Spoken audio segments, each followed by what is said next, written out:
Hey everybody, it is Cinema Cutie, your art Sherpa. We're finally at the end of this quest! Oh my gosh! We're going to be wrapping her up today, giving her the rest of her flowers and fabulous hair, finishing out her skin, and little final details. We are probably going to be about an hour, but we may go over if that's how long she takes to finish, because it's time to wrap up Brigid. Oh, there's a feedback loop. Oh, It's let me so go find funny. it. I had said feedbacks could happen. I had said, you see me look? This is how you know it's live.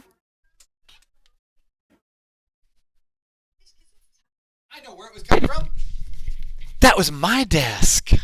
So we had a little feedback loop there, There's a which is feedback fine. That happens on a live video. Thankfully there's no mistaking us for pros.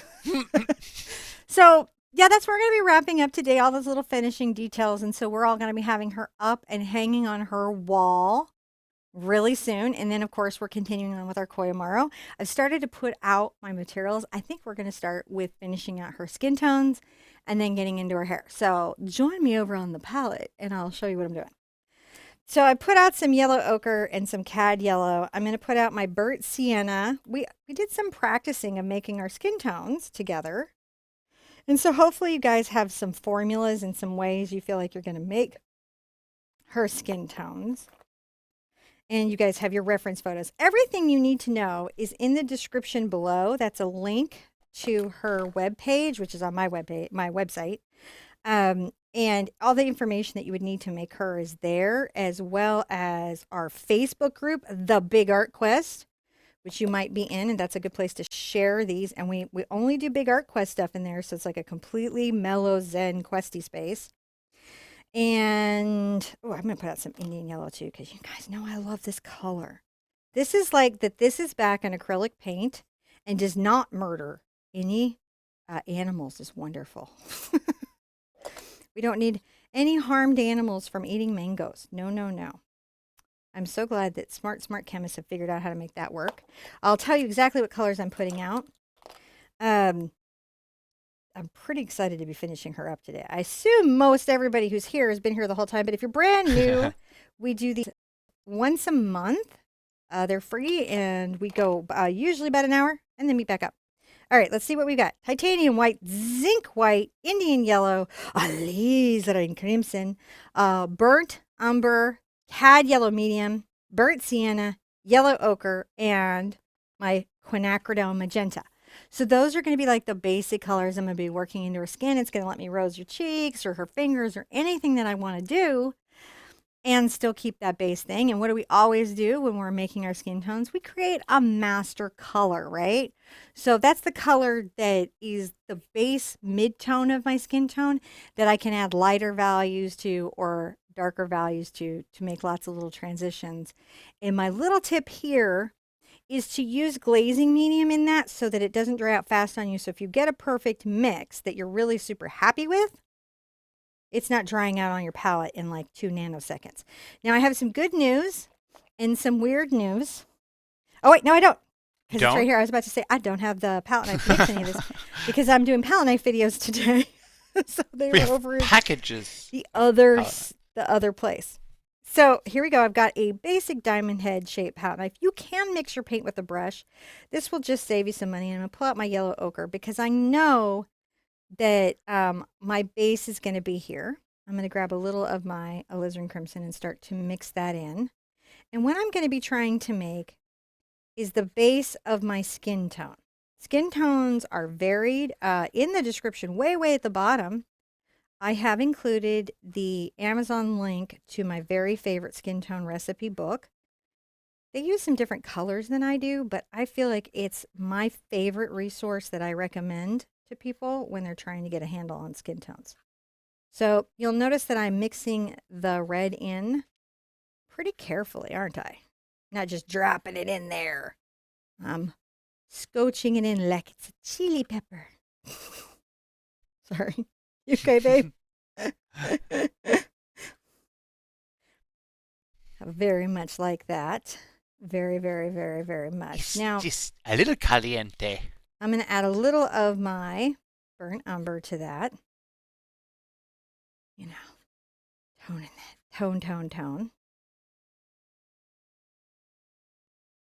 Now I can add some of my golden glazing medium into this. And what that's going to do, this is a not a true retarder. It's actually a retarder and a glaze, and that's going to let me slow down that drying time on my paint. So I have some forgiveness in what I'm doing, right? Because sometimes we need a little forgiveness. Now once I have this base done, I'm going to take a smidge of it. See, it's just even on here over to my titanium white. And I'm going to mix another little value of my skin mixture.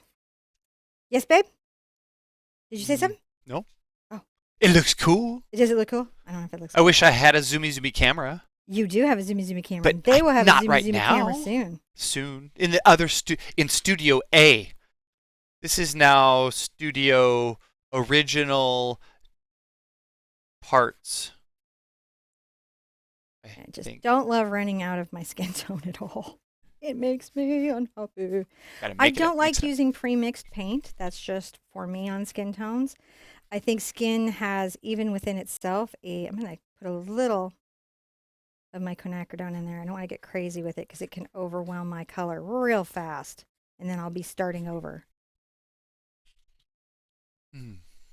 I'm just finding what I like. And I've got my reference here, so I can always touch my skin tone to my girl and see if I'm happy with it. Remember, we did the exercise sheet. If you're still working on skin tones, enjoy that exercise sheet. I'm going to make a bunch more up for you guys and just let you have them because I'm so nice. All right, once I've got that all mixed, I'm going to put on my vision enhancement system.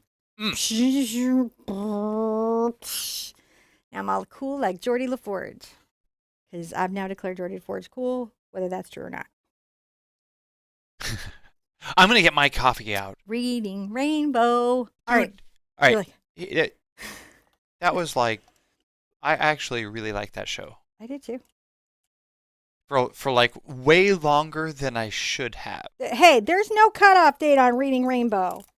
Nobody needs to be breaking me up with my Reading Rainbow. I mean, like, if we just redid that show for adults and he would do a review of, like, say, Snow Crash, I would really enjoy it. Yeah, that would be fantastic. That would be fantastic. Listen, I've been seeing everybody's posts in groups, and I'm loving what you're doing. Oh, my gosh. I hope you guys are hanging in, and I hope you're finding this to be a rewarding and informative course. And I hope you're as entertained by my wife's glasses as I am. I love my glasses. I didn't say I didn't like them. I said I was entertained by them. All right, so this is my number 2 filbert. I put these detail brushes in my acrylic line because I work with heavy body paint. And one of the issues with a lot of detail brushes is they're just not the right kind of brush for the product that I use. So these are amazing. They're some of my fave. I'm going to put out a little more glazing liquid so that I can continue to blend and glaze over the grisaille that we did last week. All right, so I'm going to just come here and let's start to paint her in. And the wonderful thing about our grisaille from last week is that now, if we glaze, because you can see how my glaze lets me do this transparent coat, I keep all of those values in that work, and I'm able to even soften those some, like you want to, and also put down the basis of the skin tone that I'm going to be doing on my fabulous girl. She's not a girl, she's Brigid, she's a goddess. Sorry, don't smite me. I think that don't smite me, internet or Brigid. I'm working on it.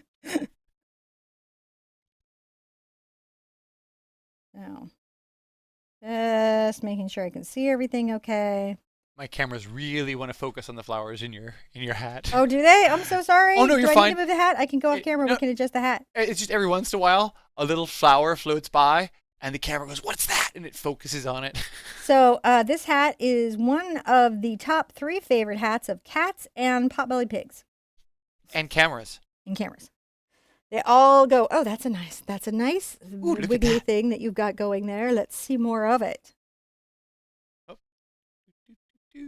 just enjoying putting this in. And you can see by using the glaze, it allows the pigment to start coming in and toning that, but still keeping all that information that I need, making it much, much easier for me to come in and start to work her. So now I have this like little micro glaze.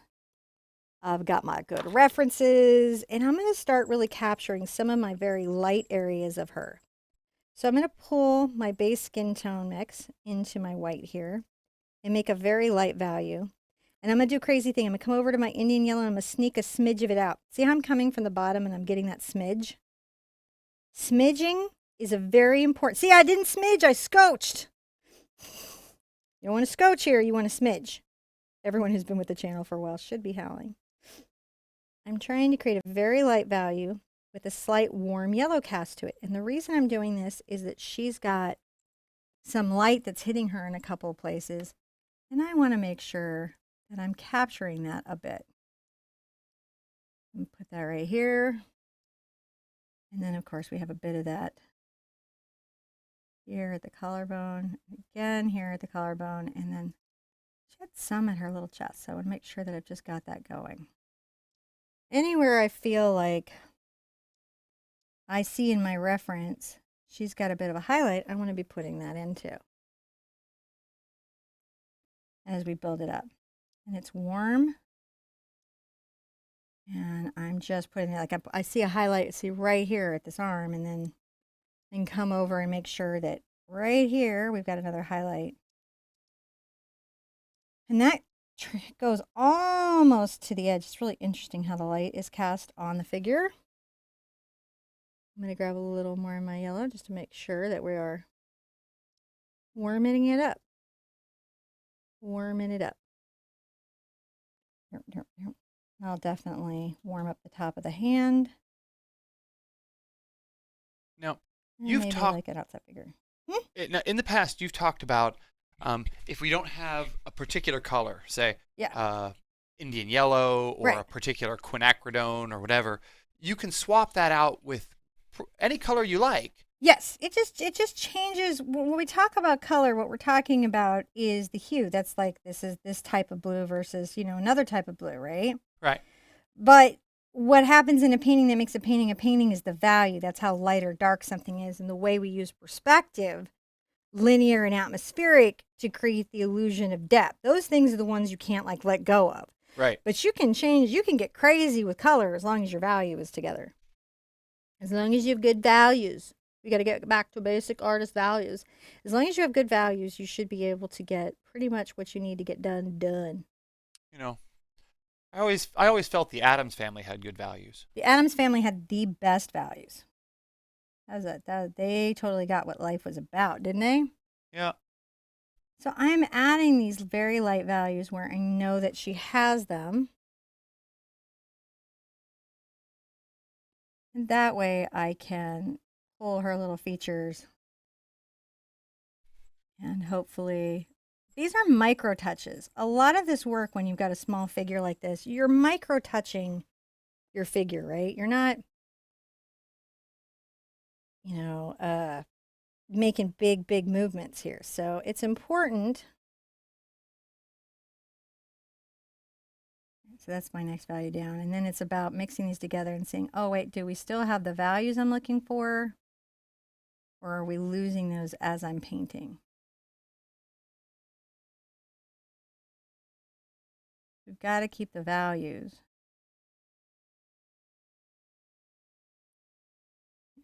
That we've got.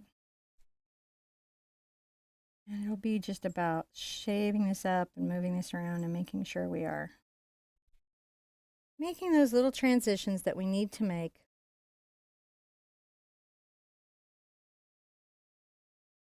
in our figure. If you do watch time lapses, sometimes they call them tutorials, but if you do watch time lapses, actually think of them, this is going to be weird, go ahead and think of them as a tutorial for a second, because even though it's moving fast and they're not going to give instructions on how they're accomplishing anything, right? You will notice that they may work an area of their picture again and again and again and again and again and again and again. It's something that's super obvious to me. So it's like, sometimes people go, oh, they just get it in and it's like magic. But I'm like, no, that took a couple days. Like, you can actually see that this all doesn't necessarily just come together in, like a half second. I'm putting a little shadow highlight in here, even though I'm going to come back with some shadow because I think that's going to make her look a little bit better. Just continuing to work out these values as I can. Now my brush is getting a little bit dry. So what you'll see me do is dip in the water to thin the paint, and I'm going to come back and hopefully this brush is fine enough for the work. But if it were not, what I would have to do is just get a smaller brush.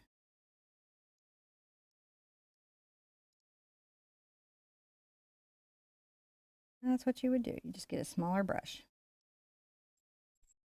We don't give up and we don't quit painting, right? We just keep creating light and shadow until we find our painting. Now I'm going to start adding some shadows. I've got my base skin tone here. And I'm going to come in and pull out the base one. You can even add a little bit of the little master mix we've got going to it. And I'm going to come grab a little bit more of my burnt umber. Can you guys see me do that? Yeah. And I need a shadow, but I don't want to overwhelm the piece. I don't think I'm going to mix my zinc white and my titanium white. I don't think I'm going to add any blues to it at this stage. I just need to put this little shadow that this arm has coming down. So I'm just building in these values. This won't actually take us this long because we did the work of the value study last time, right? That was helpful, wasn't it? The value study work is always helpful. I'm going to get a little more brown into it. I hear you typing vigorously, John. Is everything okay? Yeah, everything is really good. Actually, I'm just sort of chatting back and forth. We're looking at, like, during the Big Art Quest, we get a lot of questions, that come in. Yeah. And one of the things, the challenges that we actually have is what questions do we interrupt you for versus which ones do we try to capture into a frequently asked questions that we can put up for people to be able to ask. That's interesting. Yeah, because if you're new, then you're new and you're going to have like a question that maybe we covered, but we know people need to know that. Never feel bad about asking a question. No. And that's exactly what we were trying to cover is like we have a back chat where the moderators kind of try to pass questions to me and let me know what's going on. And we've all agreed, everyone's come to me and said, hey, we really should have a FAQ with like all of the questions that we need to answer. Yeah. Like what's a substitution for Indian yellow? That's true. We get asked that all the time. And so it's like, well, that depends. No, it's just, we must seem like such a, it depends. And everyone's like, that is not helpful. Right. It's like, wait, it's a color and not like a magic potion. What do you mean it depends? And that depends on, are you going to mix with the Indian yellow or you just need that Indian yellow as the end result color? Yeah. And so much going on, right? Do you need a hue or, do you need a particular, like what tone of Indian yellow do you need? Right? Exactly. And so it's like I'm even learning like there's complex stuff on this. There really is. It gets pretty deep. It gets pretty real. But and that's what the Big Art Quest is for though. Yeah. Right. And so we're working on and we were just talking about like we're going to start coming up with a frequently asked questions so when folks ask, a lot of common questions that come up, we can say, "Hey, check out these resources like our FAQ and our website." And then try to just gather that knowledge up. We're gonna need a large volunteer base to get this all done. We're gonna need a bigger boat. I'm working my deeper shadows. It doesn't mean I won't darken them at all. I'm just making these because acrylic paint isn't like oils. It does dry, right, guys? And it can dry pretty quickly. I often find one of the ways that I can make nice transitions. That's the journey from our lightest values to our darkest values. Is to make mixes that are fairly close to each other, but one shade up or one shade down from where we're starting from. And sometimes that can really, really help what I'm doing. I gotta put that thumb back behind that dress. I'm gonna go like this. I'm gonna be like, no, you are not here. You're behind the dress. Stop looking like you're peeking out because that's crazy. You don't look right. But there it is. Now it's all better. So you can see we're just really quickly making short work of, you know, getting her value, getting her stuff, making sure that she's covered in what we're doing. Using these glazes is so incredibly helpful. And then having these base mixes of skin tone because it all still feels somewhat related to each other. But we still have all those wonderful little mixes that you need to have to make it seem like things are shading out the way they should. And you can see I just keep getting a little more brown, and I'll come put like these deep shadows a couple places. I don't want to put them everywhere. Just where I know I'm going to have them because, you know, hair or because everything changes the shape of the figure.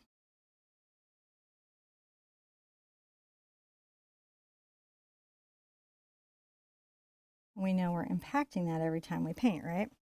Now, this is an interesting question. I'm going to try to read between the lines here of a question that's okay, because it's based on a couple things that have come together here. So, if you have a photograph and you varnish it, and then you start painting over that, is that an isolation layer? If like you were needing to remove the well, not the varnish. The varnish is removable, right? That true varnish is removable. There's a lot of products that are called varnish, but really they're a sealer, but they're not an isolation coat. Isolation coats won't be impacted by the products that remove varnish. I'm going to get a little more pink into this mix here for the fingers. So why don't you explain what an isolation coat is versus like okay. varnish? So in, like, say you've got an oil painting or an acrylic painting, and 500 years from now, your varnish has yellowed because varnish tends to yellow at some point. The conservators who will be protecting your art will want to remove that varnish but not hurt the art. An isolation coat allows an acrylic artist to varnish the way an oil artist might have by creating a layer that the solvents that remove varnish won't impact itself or the artwork behind it. Gotcha.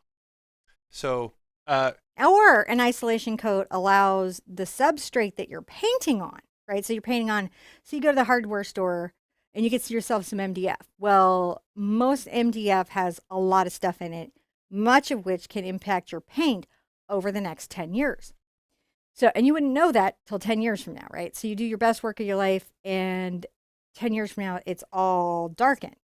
But what's happened is that the product, all the chemicals, all the stuff from the MDF has leached into your acrylic paint, been pulled through the acrylic paint structure and impacted the pigment, the paint, and everything inside of it. If you do an isolation coat on that substructure, all of the product inside that won't impact your paint above it. And that's what we use isolation coats for. So yes, you could put an isolation coat on your photograph and then paint on top of it, and the chemicals of the photograph wouldn't seep up into the paint. And then if you didn't like that acrylic painting on the top of it, could you remove that to the isolation coat? If you use a good isolation coat, you should be able to, but I have never experimented with this. These are all theoretical conversations. Only because I haven't done it. If you want, okay, like I can tell you who has done it is probably Golden Paint's Chemistry Factory. They probably actually done this test. Justpaint.org. Yeah. Yeah. If you go to justpaint.org, if there's not an article on it, you can contact them, especially if it's about the acrylic paint product. That's what that company has always been about, is helping acrylic artists have their best possible experience in painting. It's really not about selling you product. They make great product and I think you should get it, but their company culture isn't about that. It's about being as informed in the acrylic painting process as possible. So if anyone has ever tried to paint on a photograph and contacted Golden, they probably have actually done all these tests for you. Does that make sense? It does. It does. I haven't personally done it, but everything I've ever known about isolation coats says to me, as long as whatever you're doing to remove the paint on top of it doesn't somehow in an unexpected way go under your work, or do some weird thing that like don't soak it in a tub, an isolation coat isn't going to, well, then you're just going to have a gel transfer at that point, I would think. But you know what I mean? It depends on how you're removing it.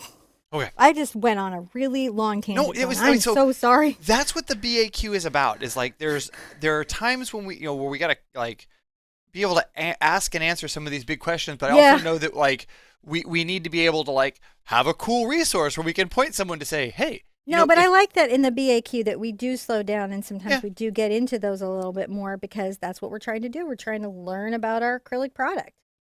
So you see me here just futzing with this little mix here, getting some of this basic color and then coming in. And what I'm doing is I'm trying to improve my fingers. So by very, very carefully. And boy, I tell you what, one little paint dab the wrong way, and then there you go. But I just want these nice, delicate little fingers to be here on this figure, and this nice little maybe highlight and a wrist bone, and I'll put that little, maybe a little bit of a highlight there, and that, and another one at the bicep. Can you guys see these little highlights I'm popping in? Most of them, yeah. Okay. I'm just doing these little values. They're important to me. I'm going to get into my glaze here. Again, I'm adding my quinacridone. I can even get a little bit of my alizarin. That's a lot of my alizarin. Huh. So when you guys see me do this, when I get too much paint, I'm getting the pigment out of my brush. If you've ever wondered, what is she doing there? Is it some magic dance? No, I'm just getting the pigment out of my brush. It is a magic dance. Get the pigment out of my brush dance. It's the safety dance. Oh, no. You make me sing that song whenever you say that. You've got to stop doing that to me. Well, it's fine. You can dance if you want to. Because your friends don't dance, and if they don't dance, then they're no friends of mine. We have rightfully been shirking our... Oh, wait. So we have not been doing a sufficient job of doing dancing and bubbles. No, not at all. We have totally... But there's a really good reason why it's been a problem lately. There has been a good technical reason why it's been a problem. And a really consistently weird one. But we're like, we have a whole bunch of things that we're doing. We're like, we are getting work done. We promise. And like, if it wasn't like we wouldn't have to put a whole bunch of other stuff on pause to get it back over here and up and going, we would. Yeah. So would. But like, I'm going to see if I can maybe sneak some stuff together here on the next pass. Yeah. I'll do what I can. Because I feel it. I feel it too. I miss it. I miss the dancing. Do you? I miss the dancing. Bubbles going. Yeah, that's the only thing about when we do the wow and painting that I wish was different is I don't have music. Yeah. I mean, I don't care if the cast has music. I just wanted to say, hey, I would like some music. Does that make sense? Yeah. Me, while I'm painting with you guys, since I'm over in the corner just painting, I would like some music if that's possible. So I'm just creating a slightly darker value because my thumb was a little bit too bright and that wasn't working for me. And again, just trying to create these reasonable transitions for my skin tones. Isn't this nice? Hopefully this is a very different experience for you guys when you're painting skin tones. I'll feel like, well, that's just a lot more pleasant because you can get the little blushing where you want it and you can get the stuff. Now I'm going to have to switch to a smaller brush right now to wrap this face up, and then we're going to get right into hair. You guys almost ready to do this? Yes. All right, so this is my smallest brush. This is a 3/0. I love these. And it lets me do these micro spots. So I'm going to get right into my burnt umber. And I may put out a little of my... How many blues did I have in this one? Just the phthalo blue, or did I also do the Prussian? I don't remember. It was just a phthalo, right? Yeah, I don't know. Let me look here. I'm going to get a little of my phthalo into my burnt umber. See how we're doing? Yes. I'm gonna get, I can even get a little skin tone in here, but this creates an amazing shadow that I'm going to need a couple places. Blues. I'm seeing, so I see phthalo blue green shade. Okay. Okay, then we're good. Okay. I just didn't want to. And you're using a 3/0 of my ArtSherpa detail. Okay. So I'm going to just come underneath here. And we need more zoom, Captain. We do need more zoom, and I understand that, guys. I really do. But I'm just making sure that the details that I've got to catch. This is really challenging. When you're working small, it is. If you ever feel like, man, this is super challenging, you are not kidding. You know, and you're just going to be getting what you can of these little shadows in as you can. There's a little one that pops right here that I got to get. That helps me find her face, because I've got to find her face. And actually, everything on this side of the eye is quite a bit darker, so I've got to figure out how to get that in, and you know, so that's well defined. It's often very challenging, in my opinion, to work small little areas, you know, on a face like this. So I'm going to come right here, because we've got to have hair here, and I'm going to really deepen this shadow along where is the hairline. Because we're going to be moving that hair forward. All right, so I know I've got to move that hair forward. I'm going to have a bit more of a shadow. See how I've just moved that shadow? Yes. So I know I'm going to have hair there, and I want to leave a place that it's going to cast a shadow. I know that's going to happen. And so I'm just making sure that there's just some of that, a couple of the places where I'm going to full on need it. I'm just tapping in my little darker shadows where I got to have it. My hands, everything, right? Pulling my character together and helping her come alive. Now I put too much of a shadow there, and how I'm going to correct that? Where what happened is, if you're wondering how that happened, how do I get a line I'm not trying to get, right? I'm sure that's happened to all of you. Like, I just grabbed some glaze. I'm just going to blend this out a little bit. Sometimes what happens when you get a line that you didn't mean to get, it's that your pressure got away from you. You pressed harder with your tool than you expected, and you just didn't catch it when you did it. I'm making a glaze of my shadow color because I'm going to blur the edge here.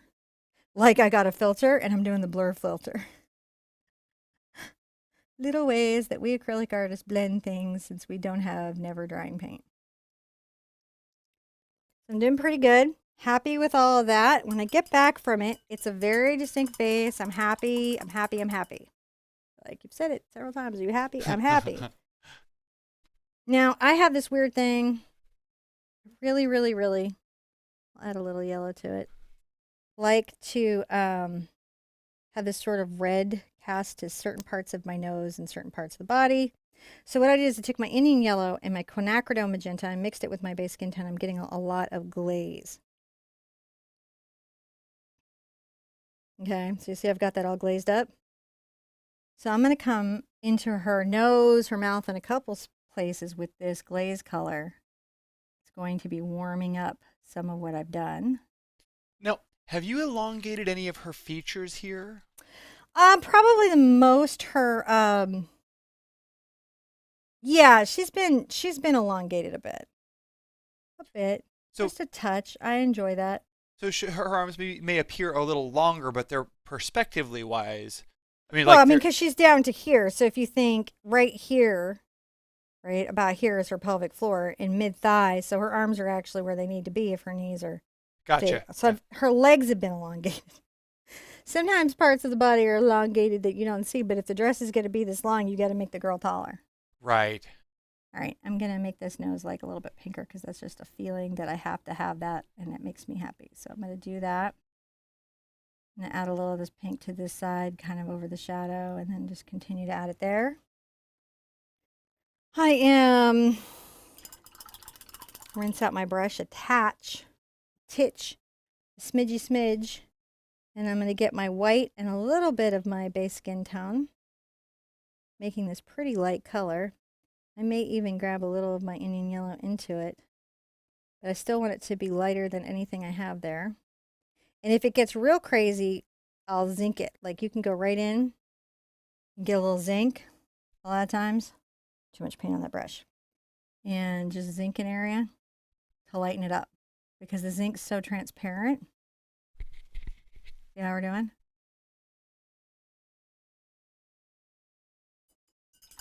And if I built her nose out too big, guess what I got to go do?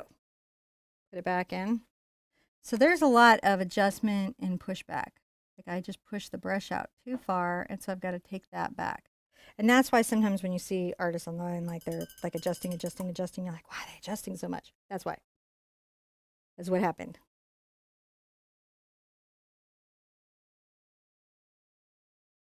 And so I'm trying to get this highlight right here, and I'll have to get that in, and then. Now, what kind of skill level do you think this you generally say that this painting was? What I would say is at this point of the quest, you're definitely pretty comfortable with your 3 hoop paintings, but you're just not ready to do a project like this on your own. You could also be a pretty confident 2 hoop painter. So it would not be a 1 hoop painter project, but I feel like it would be great if more 1 hoop artists watched it because there's a lot to learn. Now we grade our paintings on a difficulty scale of 1 to 3, and we call them hoots. Hoots because that's what owls do, and it's kind of a hoot to paint a painting. And I started out all about the owls, didn't I? You did. You were very owly. Very hooty. Now I'm gonna go crazy. I'm gonna get some. Actually, I'm gonna do for her what I do for me. What's that? I do my eyebrows to go with my hair a lot of times. Some of you may have noticed that. So I'm going to give her the same dignity. Your quinacridone eyebrows? I have not noticed. Had you not? I don't know if anyone pays attention to what I personally am doing. So the glaze and everything is just letting me work this and have it be not too dry by the time I go to get it. So I'm just putting in a little eyebrow here. I love doing little eyebrows. They're like my favorite. I know they're not everybody's favorite. Well, right? But there's some things that you know your eyebrow should not go much past the, forward crease of your eye. You can really line it up sometimes with your outer nostril. Depends on the trends. We don't do any wavy eyebrows here. That's not done, and it's not okay. Yeah, eyebrows are one of those important things on your face that, convey a lot of emotion. So if you did the big art quest from last year where we did faces and I did Jon Snow, yeah, we really, really learned the importance of eyebrows and also a lot about how you age up a face. That was an unintentional lesson that we all had, but it's... So I'm just improving. I'm like working some of the shadow and some of the stuff around her eye, and then I'm going to come back with some highlights. Like you do. For a second. Like you do. Like you guys do. Hopefully the thing is you guys are sitting here with me with little detail brushes, right? Going, how do I get that eye in? And you're watching it, and then you're putting it in yourself. And then if there's an area where like, I wasn't really sure what happened, I'm increasing the shadow underneath these lashes because your eyes are just a smidge open, and I'm making sure that I've got a good shadow right there. So once that's all in and I've got some values that I need there, I'm going to come back into my little quinacridone and blue mix that I've got going. I may even, oh my gosh, wait, can you even do that? Because there's purple. Yeah, I'm going to actually add some yellow into it to get some grayed out values. I'm going to get my zinc going. Pick up the more pink stuff. Zinc. And let's start to put on her makeups. She has some, right? Makeups? Yeah. Yeah, we're going to put on a little bit of the color. And disrespect a goddess by not acknowledging her beauty choices. That's just super rude. She's not going to put up with that for 2 seconds. So I'm going to get my white out and just a smidge of my quinacridone. And I want a very, very light color. Oh, I think I found that might be light enough. It's got to be pretty light. And I'll come in here into the lid. This light pink. Oh, I got into the lid too much. Did you guys see that? That went Rocky Horror Picture Show real fast. It did, didn't it? Hair won't be this hard. The faces are just, there's more work in them, isn't there? So what you see me doing is I'm just taking my brush and I'm while the paint is still wet, I'm moving it into a better location. I'll come get a little bit of my shadow color again. And then I'll just put this back the way that it was before.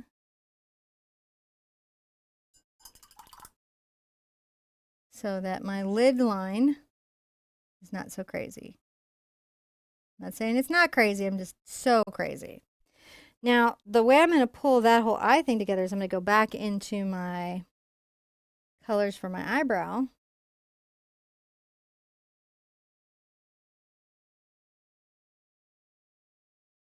Get kind of a darker value. And we'll just define that even more.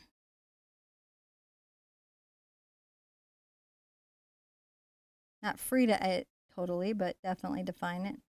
And then I'm going to come along the top of the lash. Talk about the second set of lashes. Let's say we've done some pretty good work here. Yeah? Yeah. How are we feeling about our work around the eyes? I hope we're feeling proud. Now I'm going to come get just my zinc and do a couple things. I'm going to hit the top of this lid for sure with some zinc and over here and make sure my nose is lit up a little bit more here at the bulb. A little zinc there. And now I'm going to have to give her some lips. Now the top lip is going to be darker than the bottom lip. So I'm going to just get right into my alizarin. I'll put a little Indian yellow into it.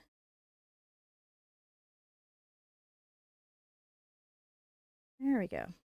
Come right into the top here. Even with my glasses, this is work for me, you guys. I don't know where you're at, but even with my glasses, I'm working to see what I'm doing. All right, so I got that. And then once I get that top lip, I'm going to come over and make a slightly lighter. And the reason zinc is great because it'll do it lighter, but not like a crazy amount of lighter. Where it's so much lighter that it doesn't look like lips anymore. Though it's better to have the values over-explained than under-explained. If that makes sense. I'm going to take a little bit of my lower lip color and highlight a small smidge of my top lip. That's really all I've got to do there. It's crazy because when you back up from it and you see how it went in, you're like, what? From where? Get a little bit of your zinc. And just on your lip highlight, touch a little bit of zinc. Powerful stuff, the zinc white. Maybe at the bow of the lip. Up, there we go. So now she's got her little lip highlights. Why is the top lip darker than the bottom lip? Because it sticks out further and there's always like this crazy cast shadow. Oh, it's always catching more light. There are a couple lighting exceptions, but for most of the time when you look at most modeling of, I gotta have a coffee break. Most modeling of the face, you're gonna be like, wow, like this happens a lot. And these are weird little observances that you can make as you're painting, as you're working, that you go, oh, that's kind of interesting. I like that. You guys ready to get in her hair? Oh, well, I'm ready to watch you. I'm gonna microwave my coffee. Okay. There's no one here. I'm just gonna here, let me take it. Okay. You go see them. I'll go see them. I love that I can walk off now. I'm gonna mist my stuff and put out some more of my colors and think about everything. So basically, this was the hard part of the finishing and the painting, is this detail work in the face. Everything else is kind of like it's foliage, it's hair, it kind of flies in. We're going to layer it up real quick. But in here, that's a challenging thing. How do we work those small spaces? And what I would say is, you've got to make your tools work for you. So you have a lot of choices. One choice that you could make is you modify the current material that you have. So like I love heavy body paint. And maybe I don't want to buy a whole nother line of fluid paint or high flow paints to change the viscosity. So I can change that body, the thickness of the paint, with something like a medium like gloss glazing liquid or water. So that I can make that easier. The other thing I can do is I can put things in front of me that make my experience better. I can blow up my picture. Like one of the things that I'll have is a blown up picture, right? So that when I'm looking for what's important, I'm seeing it easily, right? I'm not like struggling to like, I don't want to have to remember everything about a face when I'm in there trying to paint it. So that's something that really helps me. You know, having lots of the resources that you need near you as you're working, and then having the tiny, tiny brushes. If you're doing any of this type of work, investing in quality small brushes is super critical. And I'm gonna tell you some truth. I really know a lot about restoring a brush, and I've had a lot of brushes. I've been working with brushes my whole life. You can go by and, even ask my mom this question. Detail brushes take a beating. Acrylic is hard on them. They're care for them as much as you can. Like, wash them out, be as meticulous. Don't let the paint sit in the brushes. Reshape them, dry them flat, take care. And even then, know they're the brush you're going to have to replace the most often, because acrylic paint is just tough on them. Right? Sorry, that was my soapbox. Did you enjoy it? Oh my goodness. I think we got it all. I'm back. I'm back. All right, we got to get some hair in here. So I'm going to put out for the hair, right? Because I've got this fabulous fantasy hair. Have you had the reference photo up for them? Yes, just not right now while you were talking. Okay, I just didn't know because I haven't seen. So I'm not being critical. I have a magic button that makes it appear and disappear. Okay. See? So I'm putting out some Diox purple. I've got my quinacridone. I've got most of my colors out at the moment. So I'm pretty good. I think the only thing I don't have out is my CAD medium. So I've got all of this really sort of out at the moment. I'm going to get the hair in. And then we're going to put in some glow lights and some forward plants and be done. And we're just hanging in until she's done. Which is okay. I needed to paint today anyways. I don't know about you guys, but I needed to paint. I can. I grab one of my favorite tools I haven't used in a while. This is a Bristle-On. This is another wonderful acrylic brush. It's made by the same company that makes my brushes. It has a nice synthetic filament, and it does this cool thing. It's self-sealing. It like kind of seals the brush stroke behind itself. I'm going to start blocking in my hair using that. And actually, I don't have a color that I need because I realized I have to do a little bit of turquoise in her hair before I pull it into the blues. So to get my turquoise, I definitely need a little green out. So let's start. I'm going to get my blue and green together. And that's my base for my phthalo turquoise, kind of on a 1-to-1 mixture. I will go ahead and grab a little of my white so we can see it. And I'll start painting in her hair. So back to my glasses, because Lord knows, my eyes are tired today. I don't know if you've ever had that. I'm going to come along my shadow with this brush. And I'm going to pull up her headline, right? Because she's got thick hair. She's got goddess hair, right? Yeah. Notice that the stroke I'm doing where I'm swinging it out and I'm letting it be breathy and open. That's because I'm talking about hair. And sometimes the brushes can do a lot of the work for me ahead of time, especially if I'm doing curly hair. So that's a nice little layer. I'm going to come here. And, some of her hair is coming. And actually, I'm going to even switch from this one. It's such a small space, guys. I'm going to get even more like intense. Even more intense. I'm going to get into just this filbert, this number 2 filbert, just for a minute, just because the area around her face is so small. So that's what I'm doing. I'm like, oh, this is too big. This is great for the big broad strokes of the hair, but it's not giving me a fun experience for the hair that's coming close to her face and is going to be cascading down. And I need that to be a certain way. I'm going to pull this hair lock a little bit forward so that I can bring the hairline back and then pull this down. Now I'm going to create a shadow here with my blue. I'm going to go get my blue. I could do this with a part or with pink or a bunch of different colors, but I'm going to do it with the blue right now. And I'm going to come along the brow and make sure that the parting of the hair over here has a bit of a shadow to it, especially as it comes down the face. Comes out. Doesn't that help? Yeah. And let's come along the front of this hair with this blue that I just pulled and make sure that this has a bit of a shadow to it. We'll do a lot of stuff there to work it out, but All right, back to the bristle line. If I'm not loving it, I'll switch it out again. All right, as I'm coming down, all right, let's get into some of the pink. I love the pinks. And I'm going to get smidge of my Doc's purple into it. And I'll go ahead and get a little of my zinc white because I don't want to change the color of everything so much. You know how we're doing? And I'm flicking it back up this way. Now, lots of stuff happening in this hair.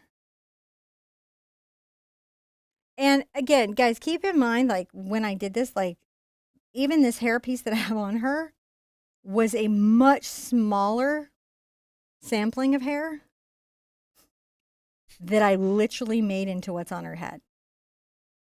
There's just no way to even explain it any differently than what I'm saying. It's like, it literally, I made that into what is on her head. I'm going to get into my purple. I've got a little of my zinc in there. If I need my glazing liquid, I'll get into that. I'm going to come forward here. I remember earlier I said a lot of this is lost to the... I did so much work there. I'm going to pull this back.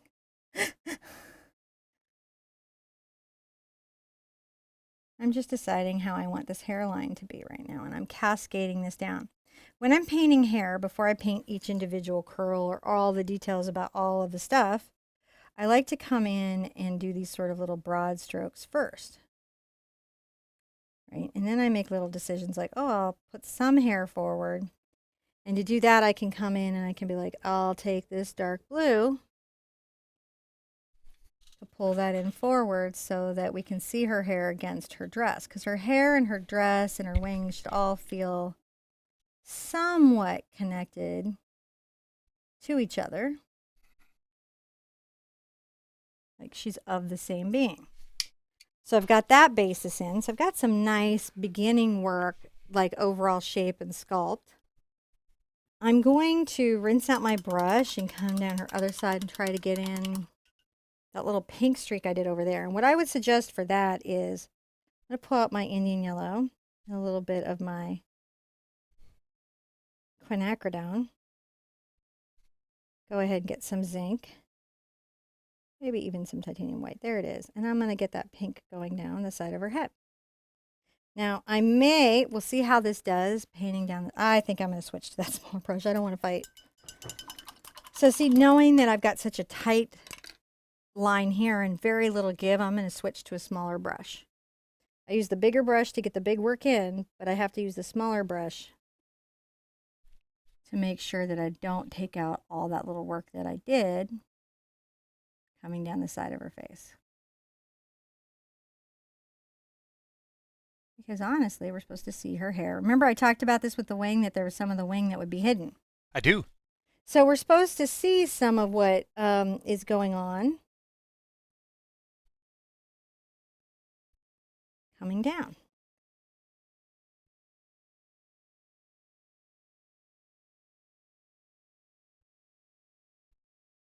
There we go.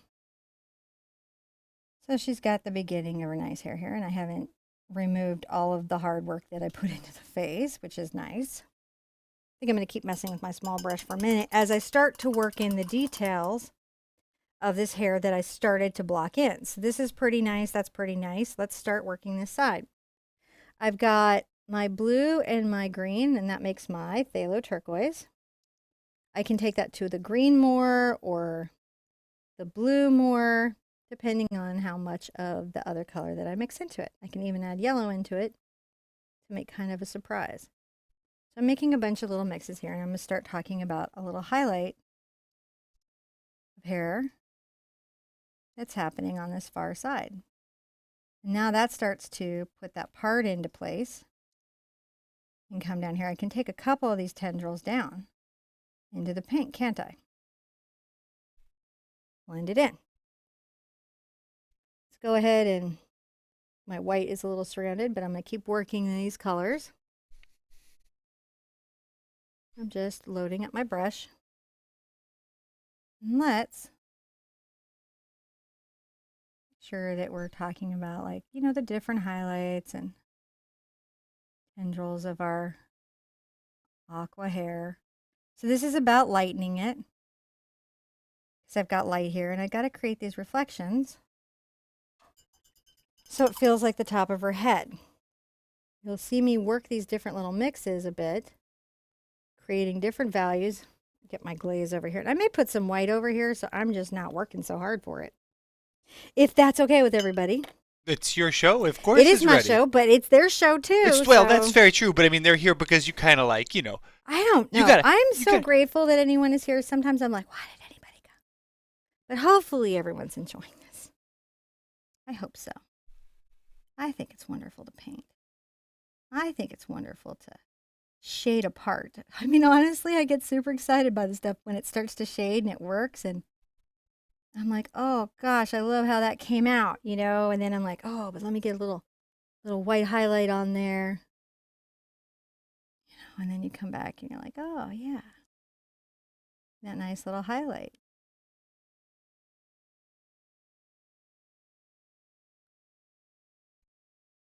I like that. And that's what we're doing. We're just having some fun with those value systems that we have. I can even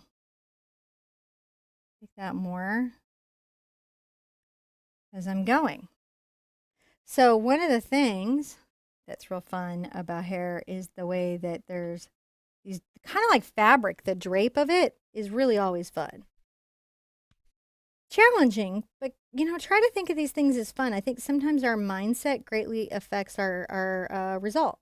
If you see something as super hard and challenging, it makes it 10,000 times more challenging to succeed at painting it.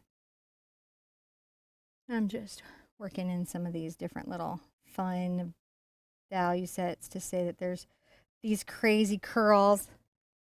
A foot here, get my glazing medium all in my brush, grab some white. You can even grab some Indian yellow to make some of this more. See how I got that more to the green? Fun stuff.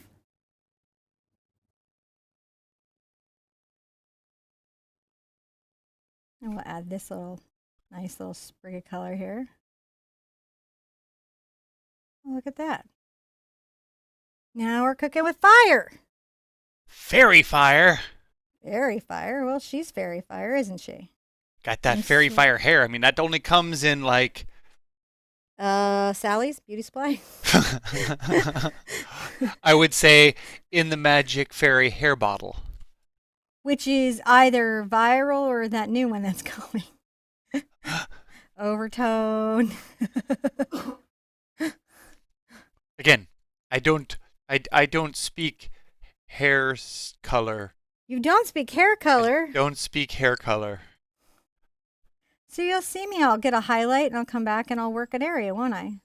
As I'm defining what is getting caught by the sun, what is in bright light, I can come right into some zinc, which always is just wonderful to play with, and, you know, blend these in more. And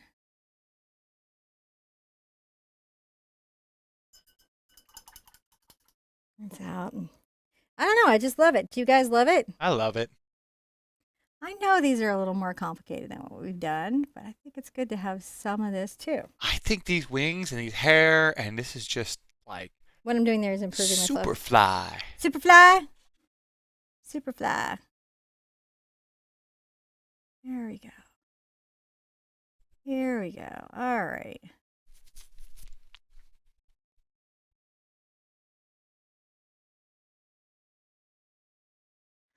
Ooh, looking good, looking good.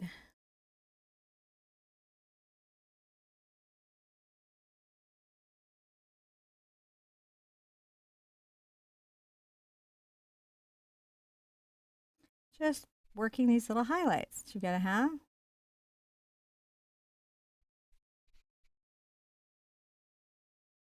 Where they might be more reflective and more interesting. Oh, she's starting to look good, isn't she? Sorry, I'm very excited. Bear with me. And I actually think, even though I have that light pink there, I'm wondering if right next to her face I want a darker color and then to run a really, really light pink to the outside. And so that's an interesting thought that I'm having that I'm going to explore.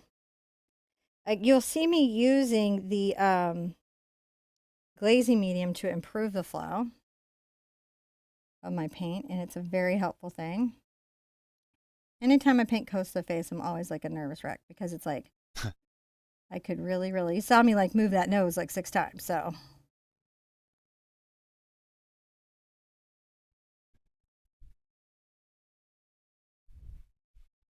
I do like that. I'm going to get right more even into the deep purple just to make sure that we've got this sort of like feeling right here, right?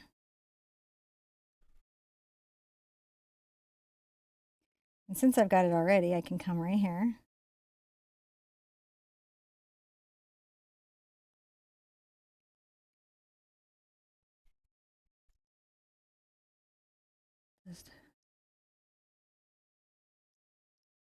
I love doing these little hair stories because I can pull out little stories, little bits of hair, little bits of tendrils of things, and be like, "What are you? What are you? What are you?"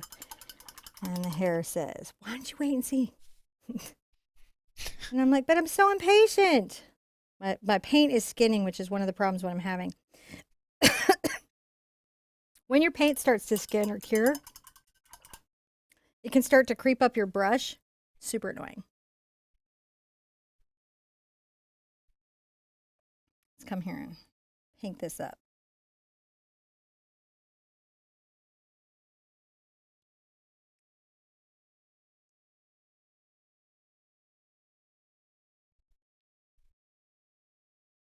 Talking about a little curl here.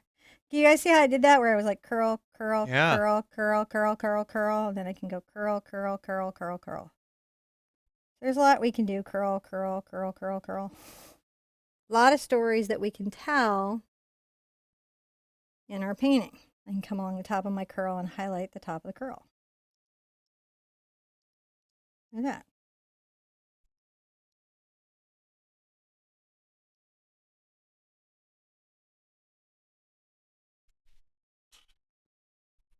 Oh, that's wow. Whew. Just had that little bit of just color disappearing over her shoulder, and man. It just comes together, right? Yeah. It's super fun. Let's get a little of our white into our phthalo blue power color here. Phthalo blue is a power color. High density pigment and really pops on a canvas, pops against these colors because of that green shade. This is where color theory starts to play in our favor for once. Get out here. We take some out there. So we're going to just keep going. We're still working it. We're enjoying. Getting that on the tip of our brush.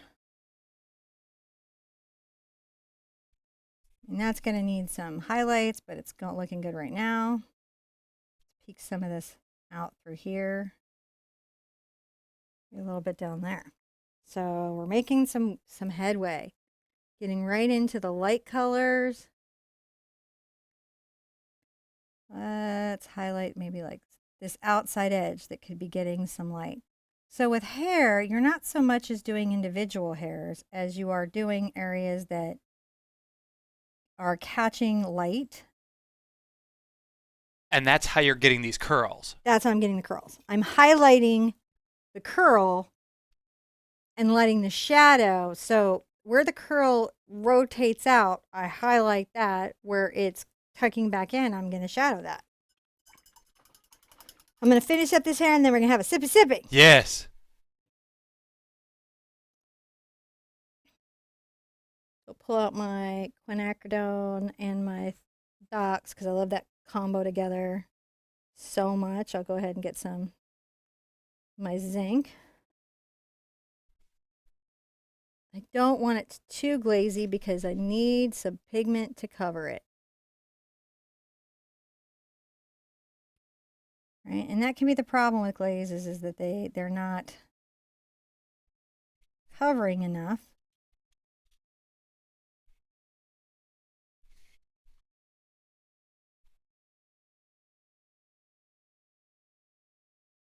Just very carefully tucking that behind the arm and in front of the arm.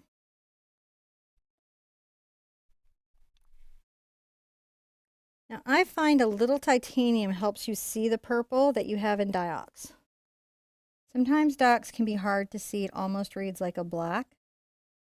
And every once in a while, picking up a little white into it can help bring that purple to the surface.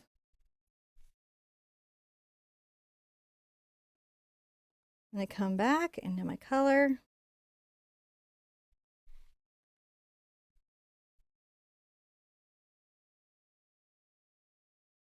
As we're working it through.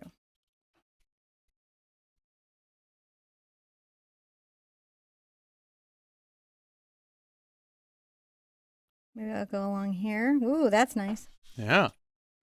So it's really about just going, what do I love? What's working for me? What do I find to be really exciting? And playing into that space. You know, this is such a great painting.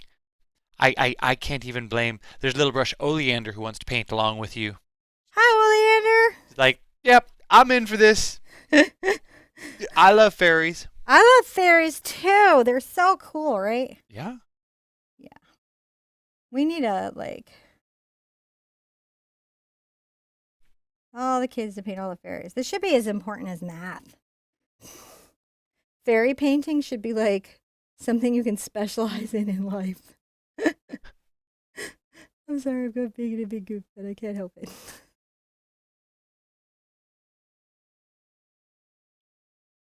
Now you can kind of see what I'm doing here as I layer up each of these highlights. And what are you using there as your tool of choice? This is my number 2 filbert for my line. I could probably use any of my detail brushes, but this is just about having a tool that is good for the space that I have.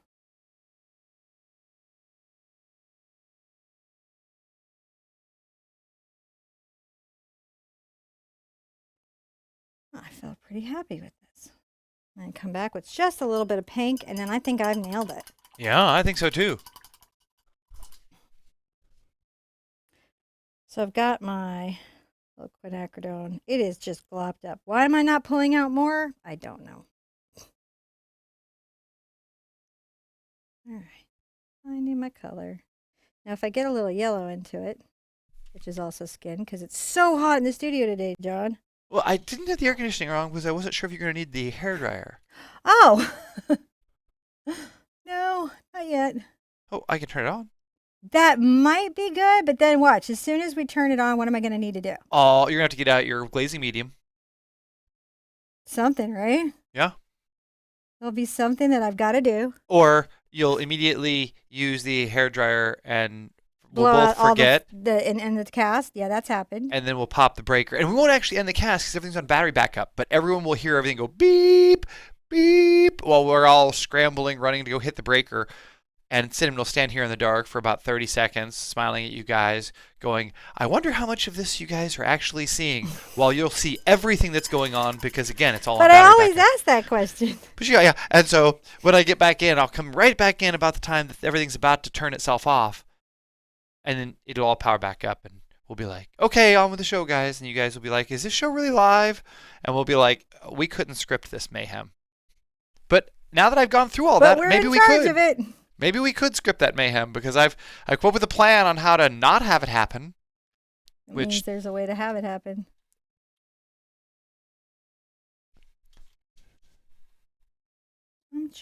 I'm sorry, guys. Sometimes I get playing in the hair. I don't even know where I was going with that. I don't either, but I loved it. I love you, and thank you for being here with me every day. Oh, yeah. Do you want the AC on? I think we're close enough to the end of the painting. I can either just put out more paint or be okay. I just want to see how I feel about her overall and take my sip of. Oh, I'm really happy with that. I like it. She's so fantastic. I'm gonna look at the picture. I guess all you need to do is add some foreground like flowers, eh? Well, you think so. Yeah, I think so. I think I'm good. I'm gonna sip my coffee. You would think so. I'm like, I could do 20 more hours on this piece. The honest truth is, I could spend 100 hours on a piece like this. Right now, I'm doing something that's going to be painted at a pretty far level for John. Yep. and using all kinds of creative media and stuff on her play and paint. And yeah, I could go a long time. Yeah. It's so cute because people are like, is there a traceable? I'm like, no, it's we're about an hour and 10 in. So we like, for her to be done in an hour and 10, that's great. I'm not done. Well, just for her to be like, mostly. Because we have to, our play is to finish her today. Yeah. So I'm going to go ahead and start putting in the rest of the grass and plants. I've got some glow lights we've got to put in. Mm-hmm. Now is a good time to start working some of the glow lights that you might have on your painting. And to do that, I'm going to grab my little Cambridge.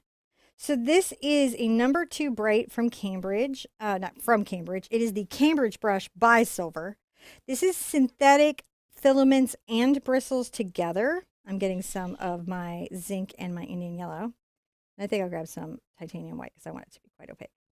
And what it does is, besides a great dry brush and a great scrumble and everything, it doesn't over soften the way bristle bristles can with acrylic paint. So I'm going to start putting in my little glow light bases. So see how I'm making this sort of little dry brush area? It's little circle radiating energetic spots. Yeah, that's what we're doing. Some will be bigger, some will be smaller. It'll be interesting as we come to the outside. I may get into my cat a bit just for it to show against the background that I have. So I do want to make sure that we have the fairy lights happening more than one place. You know what I'm saying? If they're far away, they'll be small. And if they're close, they'll be bigger. And I'm just looking for spots where putting one isn't going to hurt my composition. This would be what the pre-sketch is for that we did not do. All right, so you can see I'm kind of putting in those energetic spaces, getting a little more white into this brush, adding that little value to some of the radiating energy.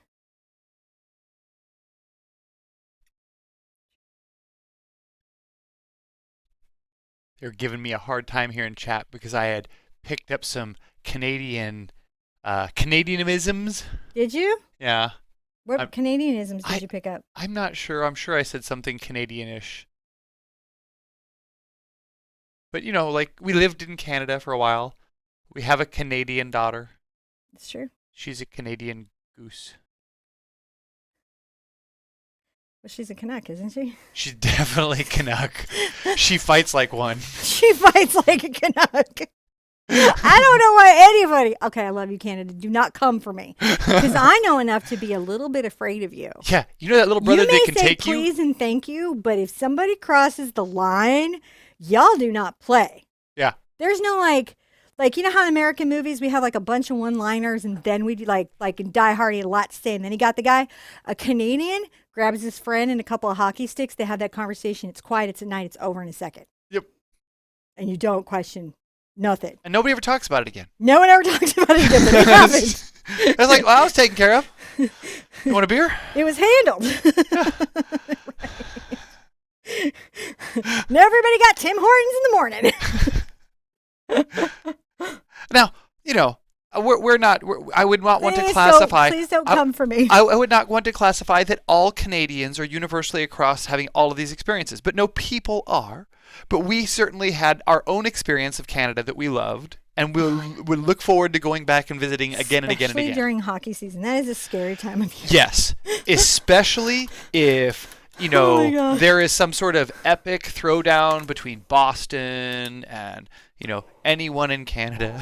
So not okay. I'm telling you what, you guys it's like ding.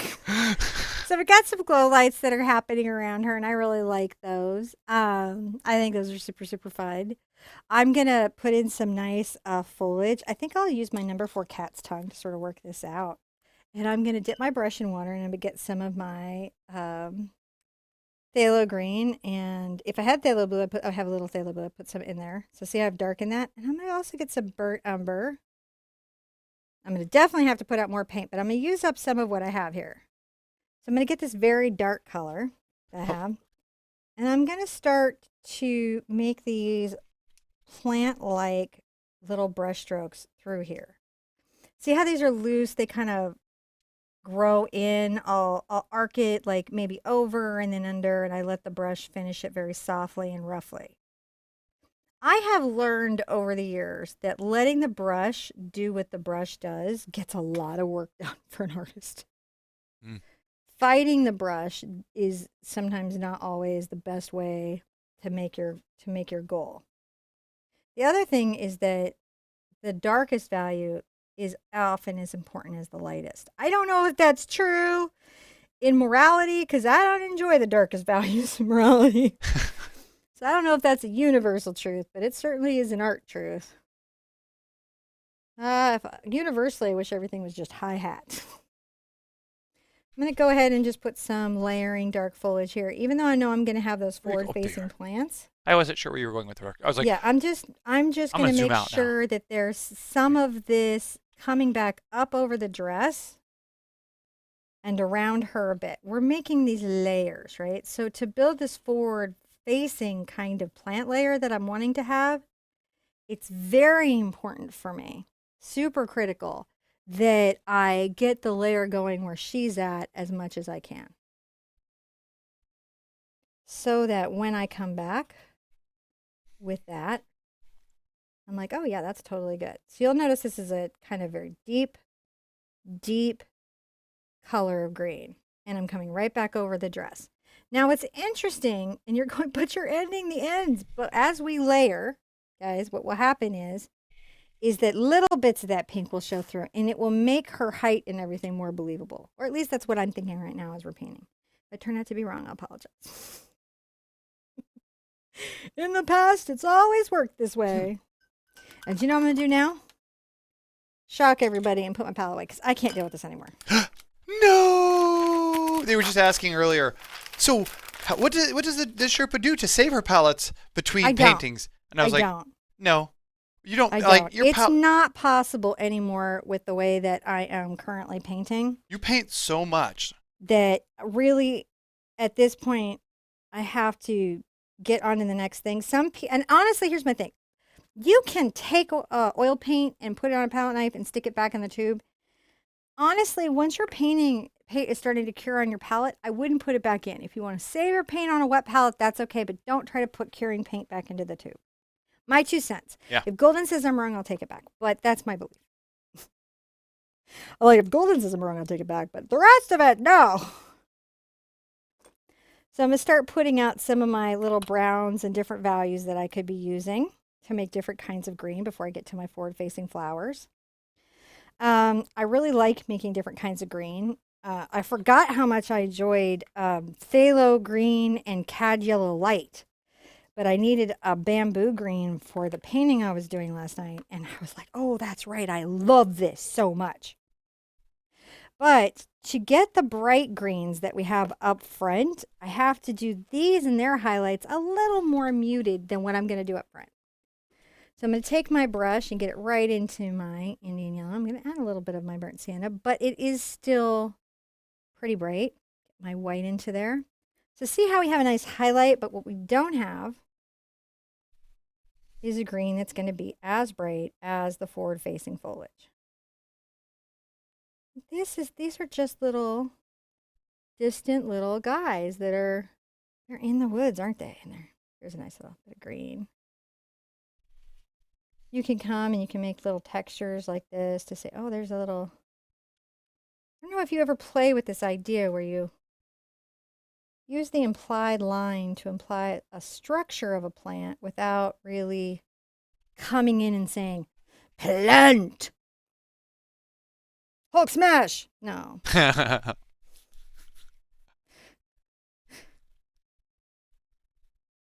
Now, I'm going to say, John, don't do any spoilers for Infinity War. But one of the things I'd have to say was right after Infinity War, I went to look up to see what was in the future for the Hulk. And I was kind of bummed because I really wanted some more Hulk-centric stories and I really wanted us to see She-Hulk, but I don't see Marvel working on any She-Hulk projects. So, if you're somebody who's somehow attached to decision-making in Marvel, or you are in Marvel and in decision making, could you make She-Hulk? Because I'd really appreciate it. Yeah, I mean, like, I don't know why you're doing the big art quest, because you have really good artist friends, but for whatever reason that you're doing it, no judgment, just please make She-Hulk.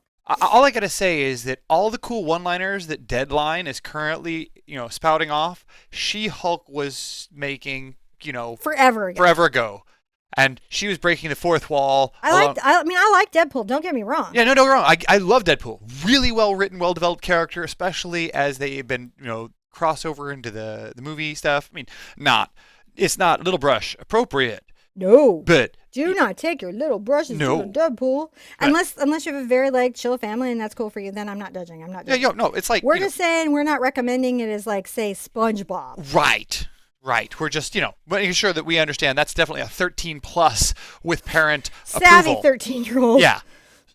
So. And I'm almost sorry, the stuff I let my 13-year-old see, because now it comes back to sass me in the face. Which is why she gets no more Deadpool for you. No more. Sassy pants. All right, I'm keep lightening. I'm going. I'm gonna get some more of my Indian yellow on my brush, and I'll grab some of my white. You can see that's quite light. But seriously, She-Hulk was awesome. She was, and just if you're in marble, please.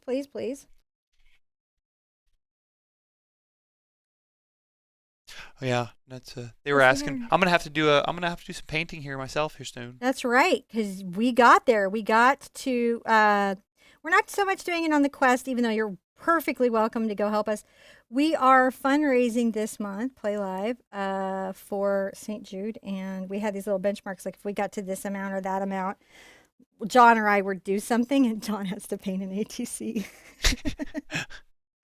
And then if we get to 5,000, I've got to be Bob Ross and paint a Bob Ross tutorial. I have to follow it. You guys have to be able to see that I'm following. I'm not cheating. I'm not using any of my arty skills. And I have to use his stuff. I have to use his little products and whatever those are now. I don't know. Maybe I'll go back and find one of the vintage ones. Anyways, that would be cool. But use his stuff and give it a go and see what it's like, to be somebody following that. So see how I've created a little highlight here, bits and bits of a highlight in front of her. Not as much as maybe the rest of it. I'm going to continue to maybe do a couple things right here dark, because I want the plants to kind of crux here, and I want this to be a little more open and down, if that makes sense. And you know what else makes sense? If I could see my phthalo blue. If you could see it? I couldn't find it. Oh, okay. It was hiding from you. I'm looking. That's okay. I'm not seeing. I'm going to pull out a little of my brown. I'm going to get my blue into it. I like that color a lot. So I'm going to definitely start from here and just make sure that there's a bit of this depth in this space. Can you see the depth I'm making? I may even turn my canvas upside down. I know that seems crazy, but I need to deepen the color here. And so now I'm kind of leaving some of the background canvas showing for texture, but I just want to make sure that this feels like really wonderful wild plant life, like you do. So I have that in. I'm going to take my green into this a bit. So that's the blue and a little bit of the brown. I'll grab some of my Indian yellow in here. You can see that brightens it. Some of my white. Not as bright as, say, the rest of this has been. But I can do now some more thought plants. See how I'm making these strokes?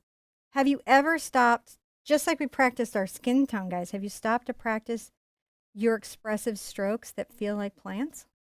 I have not been practicing my expressive strokes. How are you going to paint that I ATC, John? have been doing expressive pans and zooms. Does that help? Look, I can do an expressive one right now. I'll go zoom and pan. It does for the palette knife video. It has helped a lot. And I'll come over and we'll do another zoom and pan. Zoom and pan. Zoom pan. But see, this camera has very limited expression. It's just sort of one speed, one direction. Zoom pan in out. Very hard not to make a joke right there. Okay. One direction. Well, I'm sure I step in it all the time. So, hey, dude, lately I've been just sticking my foot in my mouth lately. Okay, the thing At that home, has at saved me, work. Huh? the thing that has saved me Is it emotionally, forgiving in community, or from me emotionally? just I think in general, Okay. is that I heard they're making a third Bill and Ted movie. I know. You know what? You know what? What? All right, but they're using Keanu in the original cast, right? Absolutely. It's Please don't like reboot it and make everybody girls. no, it's original cast. So I really like sometimes when we revisit like properties that are made stronger, by doing that gender flip. But man, sometimes the characters were awesome the way they were. Yeah. No. That's. I don't really know how you get better than Bill Murray. And I think Melissa McCarthy is a genius. She did a good job. I just really love Bill. Why'd we have to redo that? It was done really well the first. I sound like a person. You know what I mean? Like when people get older and they're like, why are we doing this? Yeah. But sometimes you love your characters. You know what I'm saying? The reason I'm kind of complaining is they're redoing The Crow, and I'm not. Even though I love the actor, I'm not happy with the casting. Yeah, I have to say, Bill and Ted is one of the few things I've gotten excited about as a film. I know you have been so excited. Like, it's weird. So hopefully you guys can see what I'm doing here. The kind of, do you see the motion? So something I want you to look at. Look at these implied lines. Look at how I find these little moments. Not to sound like Erica Jane's styling team, but see how we have these little moments, these little expressions of wonder. We have our deep values where some of them are more blue, some of them more yellow, and the way that they play together. Isn't that delightful? I think it. But maybe that's just me. Uh-oh, somebody knocked. I think I'll go check that out. Okay. Forget them. You don't get to come in. Doesn't everybody know our filming schedule? No, my mom doesn't even know my filming schedule. She does what I do, which is crazy. I'm getting a little blue. I'm just getting a little blue and adding it into my green here because I just feel the need to do so. And I'm just adding this slightly cooler. You guys see this? I'm coming back. You feel the need to green? The need. I feel the need. Okay, Top Gun. I feel the need for speed. I don't know. No more of that. What are we doing? Okay, that we've had all the Top Gun we could Goose is gone, dudes. It's just we've seen that story has been told very well. So much so that we don't even need to retell it. We can just go rewatch it. And it's also still they're good. all busy like working on, an endless series of Mission Impossible. Like now Mission Impossible is like, we really need to do something about Ethan Hunt, man. That's a national problem now. He's not a good spy, dude. Supposed to take orders. That's like their job, literally. I'm sorry, guys. I may be a little sleep deprived. Please, please forgive me. Don't down thumb me and be like, oh, I hate you. All right. So looking at that, now I flip it back over and see how I feel about that. I feel like there's this fabulous, almost like energetic rush. See what I kind of created there? The energetic rush up into work. So these are the little things that we do to keep our viewers on a canvas, but still create an implied drama that is off in a distance, seen somewhere. It's fun stuff. Yeah. And should be played with as often as possible for no other reason than it's fun stuff. I have been getting a slew of messages in my inbox from people saying, is this good enough for me to paint? And I'm like, it's shocking to me, like, that people have so many conditions put in front of them for their right to be expressive, right? Like, I've got to find, like, it's wonderful to make a living. And I got to tell you some truth about art right now. I'm going to tell you something shocking. Quality and training and skill and all of that aside, I've seen some people that didn't have any of that. They were quite successful in their art career. That's about a business plan and a whole bunch of stuff, right? And I definitely think if you're going to be working artist, you should have a business plan to do all that. And I personally am in the work on your skills and do the best work you can group. But really, nothing should, like, if you just like painting, it doesn't matter what the end result is. Do you like it? Do you like it? That's what, everything else after that is just gravy. Do you like it? Soapbox over. Are you going to hang it on the wall? I know. I like hanging Cinnamon's paintings on my wall. You do. I don't have enough wall space. You do not? No, I need more wall space for more paintings to hang. Well, there you go now. So some more little colors that I put out. I also added, so I got my alizarin crimson, my quinacridone magenta, my cad yellow medium, my burnt sienna, my Indian yellow, my phthalo blue, my phthalo green, my phthalo blue, my titanium white. I may go ahead and treat myself to a smidge of my zinc, just in case I need to make some transparency little flowers. And I'm going to try to make this little flower mess that I have in front of me. What do you guys think of that? I like the flowers. Do you? Yes. All right, I'm going to get my weapon out, a secret weapon. I'm going to get this little 3/8 inch short-handled angle brush. And I may even, if I need to, grab one of my smaller angle brushes. But I feel like, unless it's being washed, at which I will go get my smaller angle brush. Fine, I got a lot of angle brushes. Oh, there it is. So these are my two little weapons. Let's see how we're doing. I'll try with this first. So first, I'm going to get this green out. Now I'm going to get into some cad yellow. Now I'm not playing no more. Can you see that? Mm-hmm. We're not playing no more. Even if we put burnt sienna into it, the cad just changes the nature of the green. That is a thing that is happening. And I'm going to come from here and I'm going to come up on my brush. Now, with angle brushes, if you have one. If you don't have an angle, use a flat. Not a flat, bright or detail brush. I'm going to bring this up. I'm going to wind this up. And as I'm finishing it, I'm going to let the length of my hair on the bristle. See, so I start with the heel and I end with that toe. Yeah. I'm going to let that come in. I'm going to make lots of little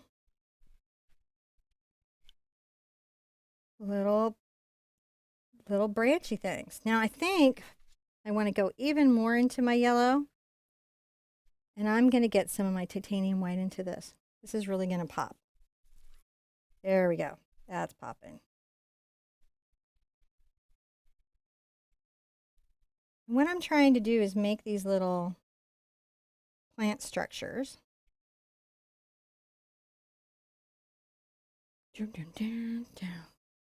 Little water on my brush to improve flow.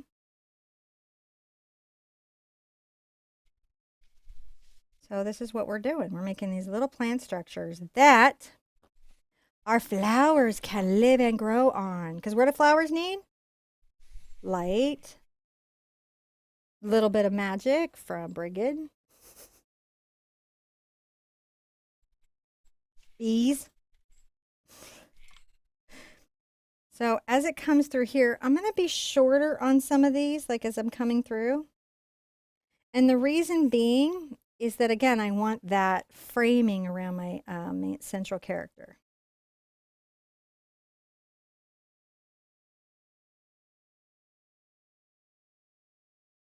And I'm going to get this brush wet.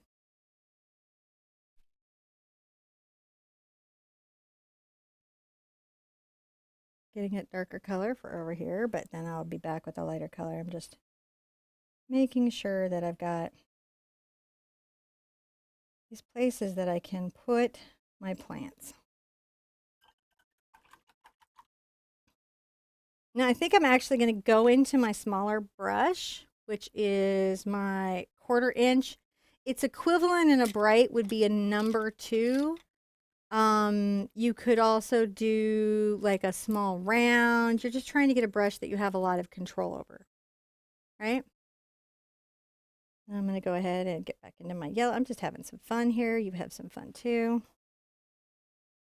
And I'm going to press and pull and make these sort of like little flat leaves. Can you guys see these? Oh, yeah. When they're not hiding behind the picture-in-picture, I can. When they're not hiding behind picture-in-picture, the leaves behind picture-in-picture? Not anymore. Oh.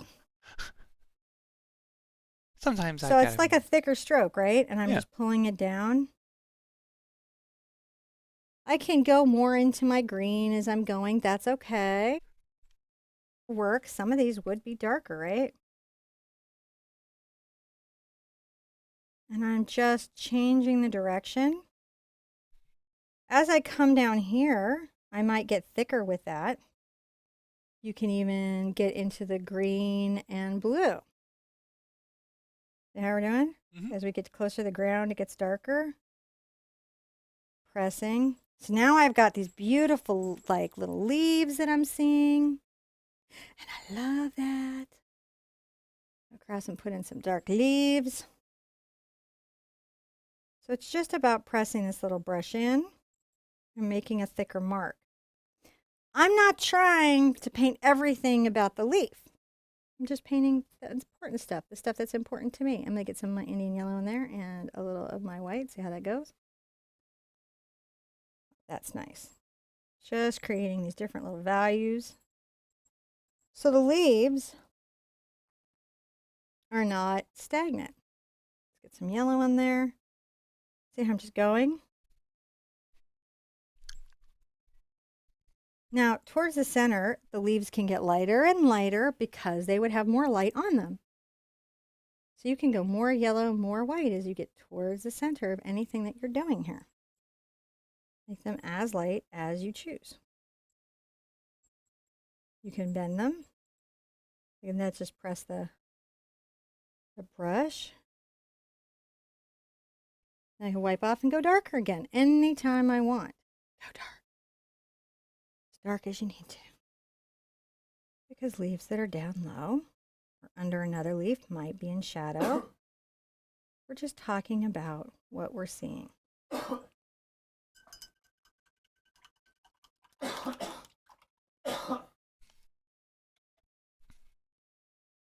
Are they having fun? Yeah. You guys having fun? Just doing some leaves. Liking how the leaves are coming together. I was just sort of lost watching your leaves. They're just little leaves, man. Little leaves. You just leaf up. Leaf it up. Leaf it up. What's the shape of my leaf? I don't know. Let's make up a shape. But no, we don't make up a shape. The point, I'm going to grab a little. It's leaf-shaped leaves. I grabbed a little alizarin because I can do that. These are very dark leaves over here, right?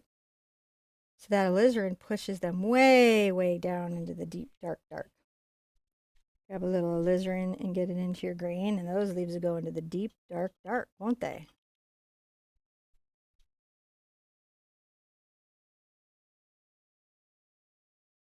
Doing well. So we have a wonderful little crux of flowers that are growing. Let's get back into our Indian phthalo green and cad yellow and come over here and pop those up. So fun to do leaves. I have leaves. Do you have leaves? You should have leaves. Now, once those are all through there, right, now I can come in. I can get a bunch of my cad yellow, like a bunch. And I can even get my zinc into it. A little titanium white. And make just this very bright leaf.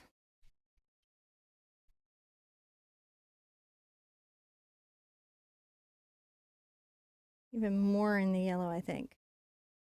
Bright leaf. Should really pop against its little background. You're dancing all over there with those guys. I am. I'm just putting little spots of sunlight. The thing is, when you're putting in little spots of sunlight, you got to dance. I do. I'm going to zoom out so I can see more dancey. I'm just talking about where a little bit of light might have caught something. And this little highlight here, this can help us have our uneven line that we really need to have across something so that we're not cloning, right? Or we're talking about something, but we're not cloning.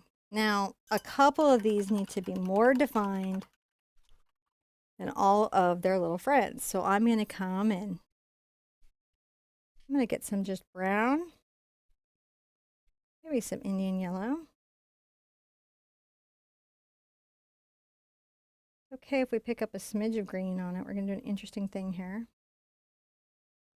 We're going to come right from the center of this.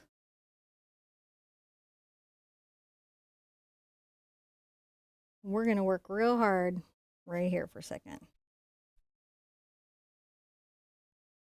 I am breaking off. Can you guys see it? Lots of little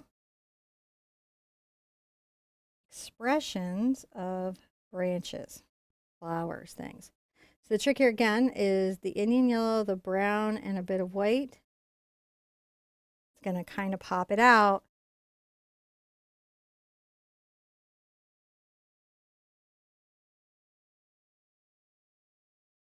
Let's come in. Say that there's one right there. right?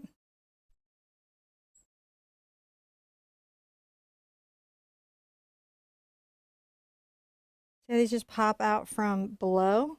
That's going to give us some up-down structure. We are literally almost done. If you guys are tired or you're like, man, I don't know, I can hang in, you're good, because this is almost where it needs to be. We're just making some breaked up plants. Once we have those in, I'm going to rinse my brush. And I'm going to go ahead and grab a little of my alizarin and my quinacridone together. Yeah, like you do. And I'm going to get some of my zinc. And I'm going to come to the ends of where I have these little things. I'm going to take the tip of my brush and make little dots. See my little dots? Little dot, dot, dot, dot, dot, dot, dot, dot, dot, dot, dot, dot, dot. Some can be darker, some can be lighter. And put them here. Now they are through the entire front space, right? These little dots, and we are going to work them all the way across. We're going to work them all the way across, right?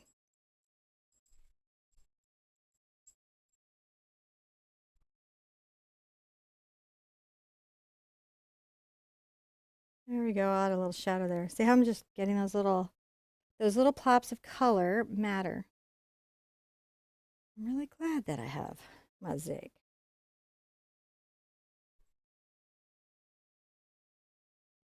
So I can put some of these little pops right down into my greenery down here. But, you know, wherever I have these guys, I can come in. Now, if it's over the dress, my 2 cents will be to switch immediately to the titanium so that we can see. See how that lets the flower pop out in front of where the dress is? Yeah, I'm going to zoom in there a bit.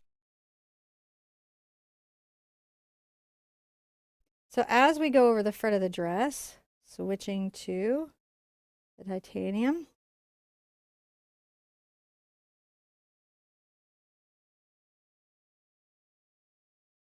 Just tapping this brush in, aren't I? You can come in. If you want to highlight the ones that you did, that's never going to hurt you. Look at that. How are we doing? Oh, look at that. She has magic flowers in front of her. Those just pop right in there. They just pop right in. Where'd they come from? Magic. They came from that magic wand you call a brush. Yes.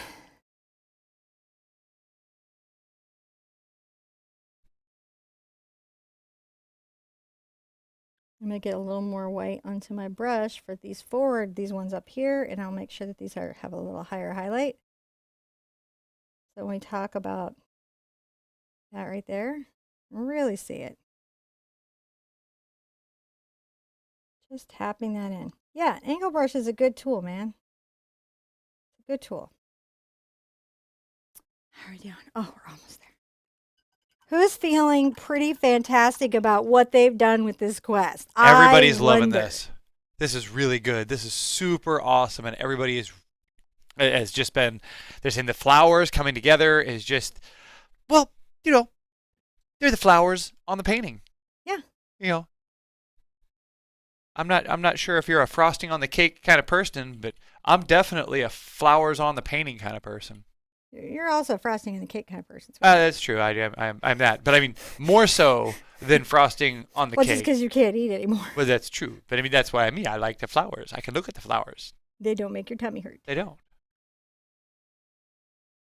And you could do a lot here. Like, I could have, like, done some crazy series of colors. I could have done yellow in front of here. I could have done all of that. The reason I didn't go yellow is it would have made such a focus right here. That I'd have been, like, really annoyed at that. You wanted some flowers, not, like, focus attention hogs. Yeah, that is... Like, flowers can totally steal the sunlight if you let them. Okay. Yeah, I guess they could. So see how we're just tapping out some flowers here and there? Tapping out some flowers, making sure they don't steal the sunlight from John. I'm going to go into my sink. You got to watch out with those flowers, man. They're going to get in there and get your sunlight. Okay. We've been on for 2 hours. I'm sorry, guys. I know it's been a lot to finish her. Oh, no, you just can't expect me to remain No, rational. And I don't. I'm not anymore. Okay. It's just like, but I'm finishing this painting. I mean, like, we're not. It's not 2 hours. It's an hour and 45 minutes. I'm just saying, But last night I was on a really long time. About an hour and, about an hour and a half. Well, hour and 15 minutes. 2 hours because it gave us the warning. Yeah. And we were on before that, too. That's right. Got a lot going on. I have seen a lot of our YouTuber friends come by today. Really? Yeah, Rick came by. And Did Rick come by? And Jenny came by. Did you shout out Rick when he was here? They're both here right now. Hi, Rick and Jenny! Rick and Jenny! So, but... You should wave at each other, Rick and Jenny. Everyone should all wave. Jenny does origami. Rick goes out into the wild and paints and builds his own easels and eats stuff he finds there. Discuss.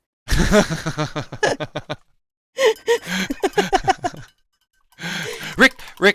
To say Rick adventure paints, it's just... That's like so understating it. And to say that Jenny folds paper would be similarly understating it. I don't know. I'm surprised Jenny could come by because she's so utterly famous right now. She's like on Good Morning America all the time. I think she's like their favorite crafting person. They love her. And I bet she's met Hoda. I don't know. Probably switching shows. I'm not up early enough to watch any of those shows. So you can just see I'm just making sure I got little bunches of flowers. I lost it. The painting is over. There's no saving it. Go on without me. We're gonna just stay here and paint. I probably will. We're just gonna go live and paint forever. Are we? But what else do we have to do? I mean, there's folks who seem to be showing up. I don't know. Yeah. As long as you guys will show up, we'll continue to go live. Or until they take our live away from us. And then we'll get a pirate radio. Yeah, we would. We're that couple. We would totally go pirate radio. All right. I feel like she's come to a place that you guys totally can understand. I dig it. There she is. Oh, wow, she came out so well. I'm going to sip my coffee. That really is nice. I'm super happy. And wow, look, we're like, we even have a couple minutes to chat and we can come in under 2 hours on this whole thing and it'd be awesome. And we're actually keeping up on our koi painting, which we're doing tomorrow. So if you're questing. Yeah. And for all of you who are stressing out that you're not keeping up, I'm leaving these up. It's just the 12 different paintings. So you guys have the complete collection. Mm-hmm. For those of you who are like me, who live in fantasy imagination land, these should be fun projects. And I'm so glad that so many people have shown interest in this because this gives me that little reset that I need to keep doing all the other stuff that I do on YouTube because these are the little projects that are kind of for me. And I just want to say, guys, thank you so much for coming and hanging out. I mean, I don't know what to say that we've got, almost 300 people here on Wednesday at 2 o'clock in the afternoon for no particular reason other than to paint together. And that's a lot of that means that's a lot of people who are currently painting her. So we feel pretty blessed to have you guys as part of our community. So thank you so much for coming. And if you'd like to share her with us, of course, all the social media, hashtag yes. Big Art Quest, hashtag ArtSherpa, but specifically on our webpage, upload as many paintings as you like. And there's a group for her on Facebook. Well, all the Big Art Quests, the Big Art Quest group. You can come by and share her there. Everybody's going to be real nice. We're kind of all really on each other's feet. Mm-hmm. Yep.